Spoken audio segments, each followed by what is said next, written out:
Hi, everybody. Welcome back, and thanks for being here on this 11th day of the new year. Much more news, headlines, and information than I will be able to air this evening. It's a good problem to have, mind you, in this business, and is more than most often the case, especially when it's good news. It's always a good problem to have.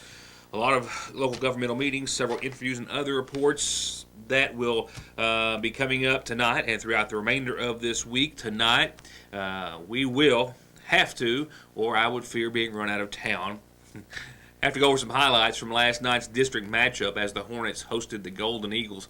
You're not going to see coverage like this anywhere else, guaranteed. And the only way to get in on any more excitement is if you were there last night. Of course, one team had to come up short, and one did by a bucket. But nevertheless, it makes for some good TV, and I'll have that for you in just a second. The swearing in of some new local officials in Magauffa County also took place just prior to that meeting here in Magauffa County, and a host of other news and information, and your weather forecast, where some upper-level disturbances, actually just a series of which will keep us under the radar, the green color of radar, if you will, showers throughout much of your forecast, as will be warmer air. All of that and a desk full of information to try to relay to you tonight. One local announcement. Now, this is not a new type of a situation. Sadly, I've had to air reports like this before, but anytime that I have a viewer call me and ask me to pass this along, we do so, of course, in an effort to make sure that everyone is aware and on your toes. But around 8 o'clock this morning, one of our viewers answered a phone call from someone who was claiming to be her grandson, saying that he had been arrested and taken to jail and needed her help to get her out of jail, and that being, of course, the financial kind of help. He said his nose had been busted, his face was swollen, and she knew that his voice didn't match and sounded different, but she instead played along with the caller on the other end of the line and assured him that she wanted to help, and then he told her an attorney would contact her within just a few moments with instructions. They hung up. Less than 10 minutes later, another man called, identifying himself as a Max Bernstein, a legal aid, and when she asked where her grandson was incarcerated, he just repeatedly told her downtown, avoiding specifics. Refusing to answer more of her questions, he finally gave up and hung up. Both calls, the grandson, if you will, and the attorney, I'm sure too, came from the same phone number, and it was a 573 area code, actually 573-014-2095. So be warned, and of course, on any time, and any day, any given week, of similar scams and situations. A whole lot happening in our legal system coming up soon. Former Paintsville Mayor Bob Porter is to be officially and formally sentenced on tomorrow. We will have an announcement on the sentence that is handed down. Several letters of support have been sent in his name, testifying to the wonderful charitable person he is, and described in other ways as being kind and passionate and fair. There was also a response by the United States Attorney, who also submitted a memorandum stating that the prosecution's perspective was obviously far different than that of those who decided to send in a letter on the former mayor's behalf. We'll have an update on his sentencing tomorrow. Of course, and here in Magauffa County, 3 individuals still to report to federal prison. That date set for January the 30th here in Magauffa County. Actually, of course, that so far undetermined locations as far as we know as to where they'll be serving their time, but we know that Gary Rooster Reisner, Larry Shepard, and Tammy Jo Reisner, well, actually the 2 mentioned as she will receive some time probated, nevertheless, are due to report to federal prison on the 30th of this month. And also in court proceedings, Eric C. Kahn is alongside Dr. Alfred Bradley Adkins. They're asking to have their federal indictments against them dismissed. The 2 have claimed in court motions that their rights to due process were violated by federal authorities because they waited too long to indict them after the initial investigation began. It's just a request thus far, nothing else on that matter as of right now. In other legal happenings, a leader of a drug trafficking ring sentenced to life for distributing fentanyl that caused the overdose death of a Madison County man. Yes, life in prison for this leader of a drug trafficking organization that brought lots and lots of heroin and fentanyl from Detroit to Richmond, Kentucky. He's been sentenced to life imprisonment for distributing fentanyl that resulted in the overdose death of a Madison County man. On Monday of this week, U.S. District Judge Danny Reeves sentenced 38-year-old Navarius Westbury, originally from Michigan but living in Lexington, Kentucky, as of late, for distributing a controlled substance resulting in an overdose death. Anyone convicted under this law is subject to a prison term of 20 years to life, and after an extensive hearing, the court imposed that term of life imprisonment. Well, some bad economic news, employment news at that, from the Education and Workforce Development Cabinet themselves. They're going to take employees out of some 30 or 31 unemployment centers. It's a major cutback, trying to save funds. And how they're going to do this, they're not going to shut those centers completely down. A skeleton crew, if you will remain on hand, but the majority of the work will be taken elsewhere. The cabinet is going to take full-time Office of Employment and Training staff and station them in area centers or hubs located in Bowling Green, Covington, Elizabethtown, Hazard. The list goes on to include Moorhead and Prestonsburg, that facility not affected, but to that extent, the initial extent, but we'll see an influx of services, we do believe, to handle the load from the other centers, which are closing. About 100 employees will be transferred to other positions, and some will, of course, possibly lose their jobs. I do have more news than I will be able to get on tonight, because I've been covering a lot of news today and editing a lot of news, and I've got a lot of highlights from last night's Magoffin County, Johnson County matchup here at home for the Hornets, mind you. Great story to put together, of course. One winner, one not, but there's always round two later on in the season. We'll get to that after some other local headlines in just a second. Stay with us. To get high-speed internet on their state-of-the-art fiber optic network for all of your home and business solutions, or to watch TV without a contract on over 200 digital channels with superb quality, or stay connected with family and friends with 24/7 telephone service you can always depend on, contact Foothills Broadband today. Or just click on their link to the right to find out how they're working to provide the latest in communications at affordable prices with exceptional service at Foothills Broadband. So let's just go ahead and jump right into basketball action. Normally, we kind of hold sports off to the latter part of the program. I've got some reasons other than just wanting to go ahead and show you what we've got to air right now. Highlights from last night's matchup. You know, finally, I went into the game last night thinking that the wait is finally over for Magoffin County and the Hornets.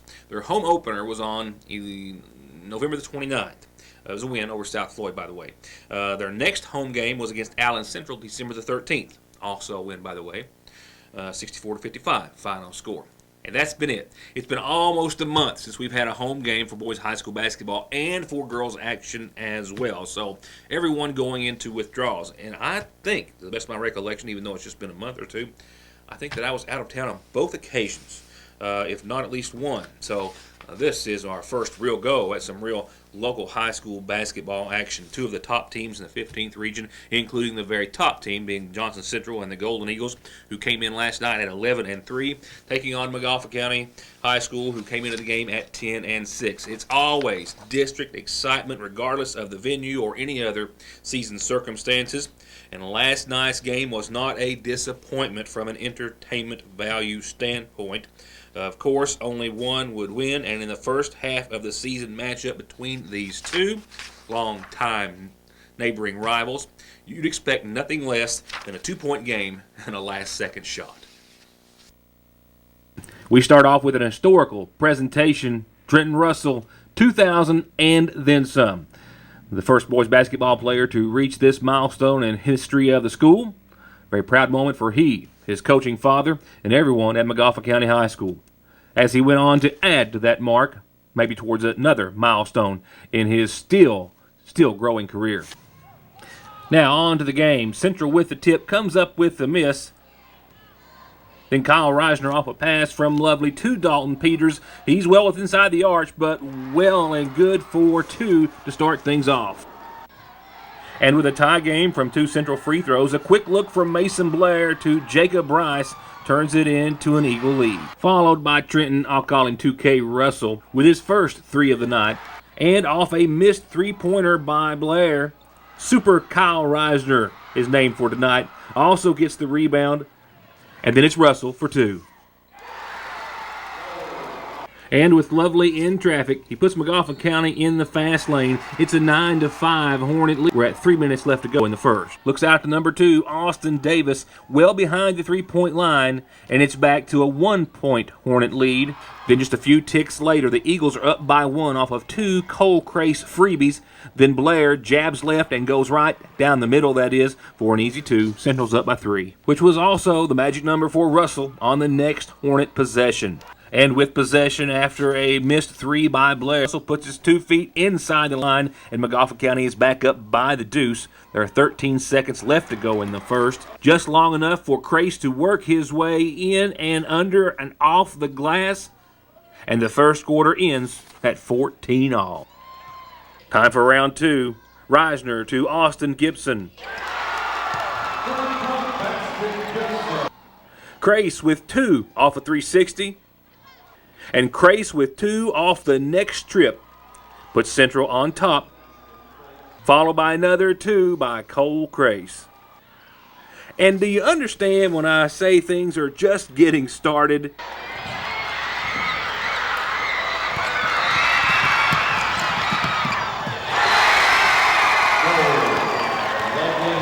Here's looking at 2:27 in the first half. Johnson Central's up 1. Blair with 2 from down under, and in a few steps gets the steal, makes the runaround, and takes the 3 bouncer for the 3, and a 6-point Central lead to close the half.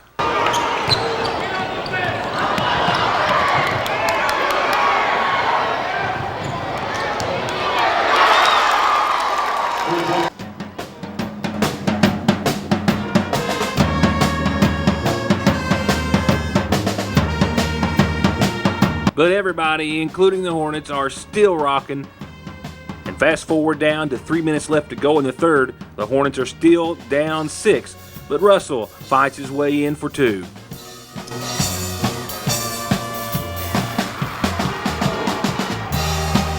Only to get an answer back from Gabe Farrell.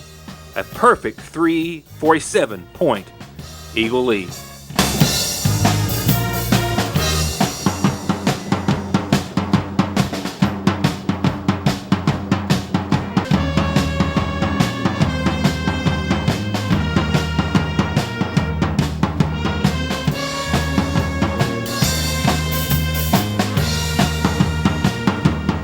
By their biggest gap so far, the Hornets trailed by 9. 1:30 left to go in the third until Ryan Mullins forces his way in for 2, and Cole Crace tried to slow the roll as the quarter ticks away, but Super Kyle wasn't having any of it. Crace runs into a double team, and as time runs out, Lovely is there to step in, capitalize, and revitalize the Hornets' nest.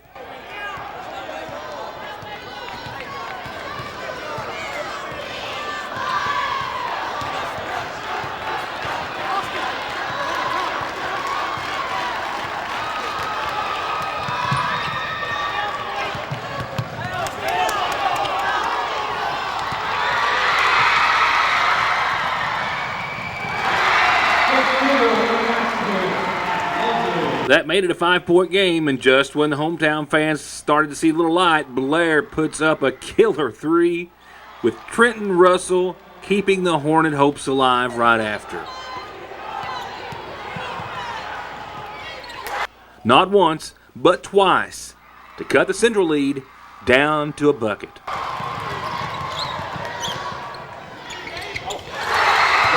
But just as soon as he did, Blair was waiting. And still, with 5:30 to play, Lovely waits just enough for Peters to get in place.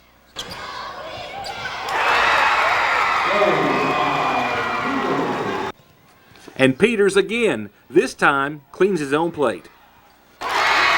And Lovely's back out in front, and once again, it's a tie ball game.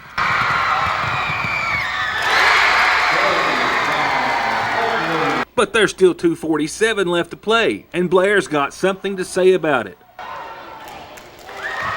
As does Russell from way out. And with an immediate answer by Blair, it's Central 54, McGoffin 52. We're down to 90 seconds. And it's all tightening up quick. Lovely with a little dish to Mullins, and we're square again. Now, down to 20 seconds. Crace is on the ball, loses the handle. The Eagles burn 8 seconds before fouling Ryan Mullins, who starts the clock with the inbounds, a little handoff to Russell. Russell turns, dribbles, he spins, he gets the all-important deuce towards the 3,000 mark, and it's a Hornet frenzy with 3.6 to go and a 2-point lead.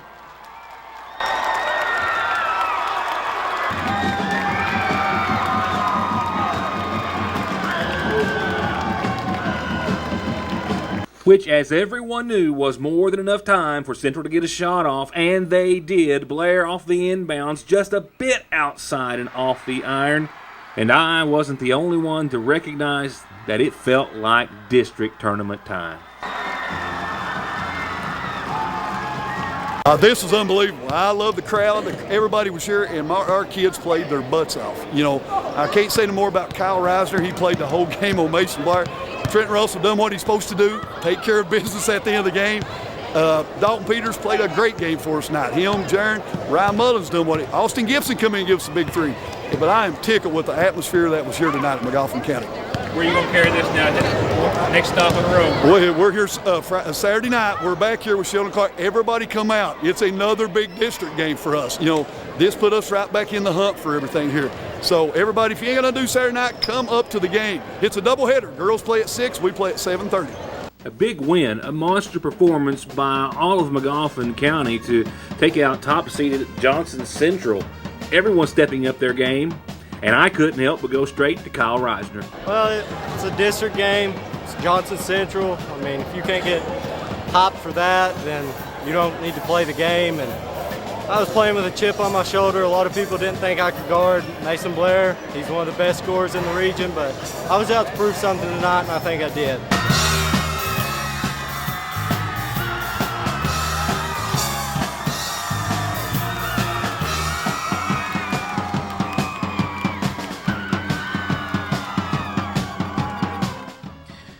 And we'll agree. We wish to congratulate Trenton Russell on his 2,000-point mark, and now, of course, beyond. The Hornets for the win. And, of course, this is only the beginning of this particular matchup for the season. Now, taking all of that into consideration, McGoffin County is at Central on February the 2nd, and you can guarantee that Central's already waiting, and that Central will be looking to even that score. You can guarantee that, well, we'll be talking about that game as well, I suspect, afterwards for quite some time, as we always are. I'll be right back after this. Now it's time for some birthdays and calendar announcements on tonight's McGoffin Farm Bureau calendar. Happy birthday, happy 17th birthday, Savannah Keaton. Love Dad, Jeanette, and family. Happy 17th, Savannah Keaton.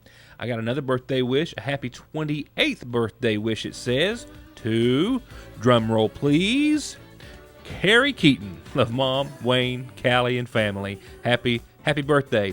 Happy 28th birthday, Carrie Keaton.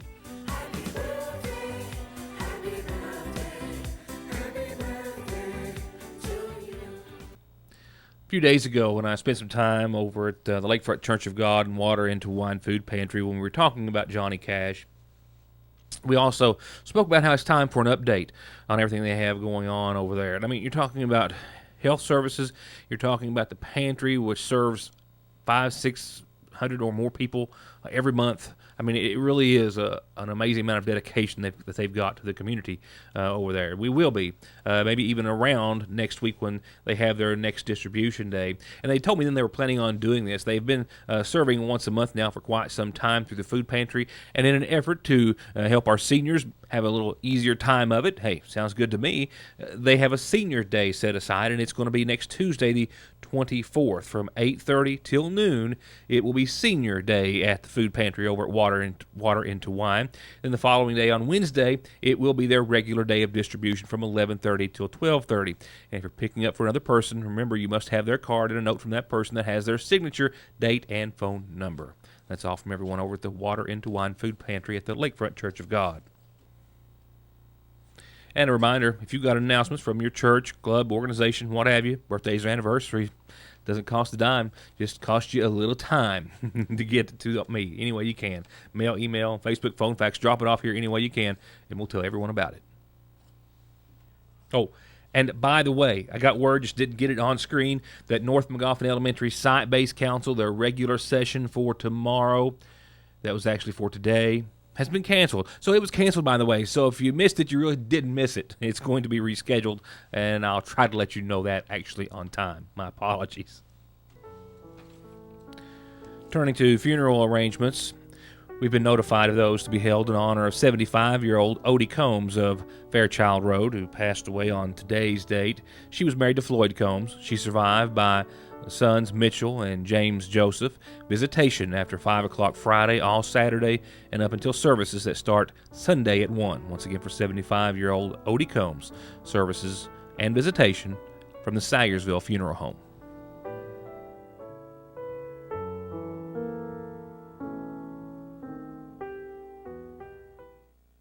A whole lot of local governmental meetings to get on before the end of this week's programming. Paintsville City Council, Johnson County Fiscal Court, and some other things happening and on schedule as well. Right now, newly sworn Magoffin County Board of Education members as of last night. Abe Douglas Harmon, to please raise your right hand. This is your oath of a board member. Shortly before last evening's special and brief session of the Magoffin County Board of Education, the members were sworn in.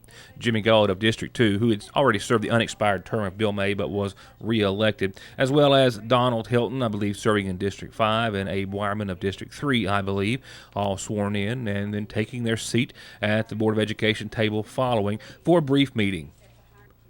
A meeting with two sole purposes, if that's correct. One being welcoming their new board members, and the other setting the meeting time for the year of 2017. The Board of Education had met on the third Thursday of the month. However, after some discussion and consideration of everyone's schedule, the regular meeting date has been changed. They will now meet on the third Tuesday of the month, still at 7 o'clock. They still plan on alternating meeting sites at the various schools throughout Magoffin County from one school to the next on a monthly basis. And we, of course, will keep you up to date and be covering all of that happening. Now, follow me as we follow the Licking Valley RECC outlook for tonight and beyond. I have 60 degrees here at the 6:30-ish time frame. We won't fall far tonight, down to about 56 degrees. Mild, mild, mild. Isolated showers are winding down. Not really a great deal of precipitation to show you. None falling outside the studio as of right now. So just let me sum it up with cloudy skies, steady temperatures around 56 tonight, but still breezy. Southwest winds anywhere from 11 to 21 miles per hour at times. I'm clocking one right now at 8. As for tomorrow, temperatures will warm and they will peak for your forecast at 67 with a 30% chance of showers, mainly afternoon under cloudy skies. You're not going to see the sun for days. For your Thursday night, though, those upper-level disturbances that are going to kind of roll through now and again throughout the next several days, well, one will give us a good chance and a likelihood of showers tomorrow night. Now, that's mainly after 9 o'clock, I think, for us here in the viewing area, with a nighttime low of around 40, and accompanied once again with a southwest wind, maybe 5 to 9 miles per hour, gusts maybe even a little more than that, so breezy again. For your Friday, rounding out the work week for most everyone, showers likely, the heaviest of which, if there are to be heavy showers lingering into your Friday, will start to wrap up, I think, rather early, a little bit of a break maybe, and then guess what? Another pick up in action by, say, Friday evening. So 40 for your high, 37 for your low, cloudy skies, showers, a possibility thereof to the tune of maybe 30% early, but a likelihood throughout the afternoon as well. And then taking us into Saturday where more showers are yet likely again. Like I said, no sun in sight, at least for a little while, and not through the weekend. 49, 42, Saturday, cloudy showers. Sunday, 48, 43, a lighter or less chance of showers. Monday, we see the 60s return, and maybe even a little sunshine on Martin Luther King Day. A lot of folks having the day off might be able to get outside and do a few things. 62 on Tuesday of next week. Yeah, definitely unseasonal temperatures. Thanks for watching. Hope to see you back here tomorrow night.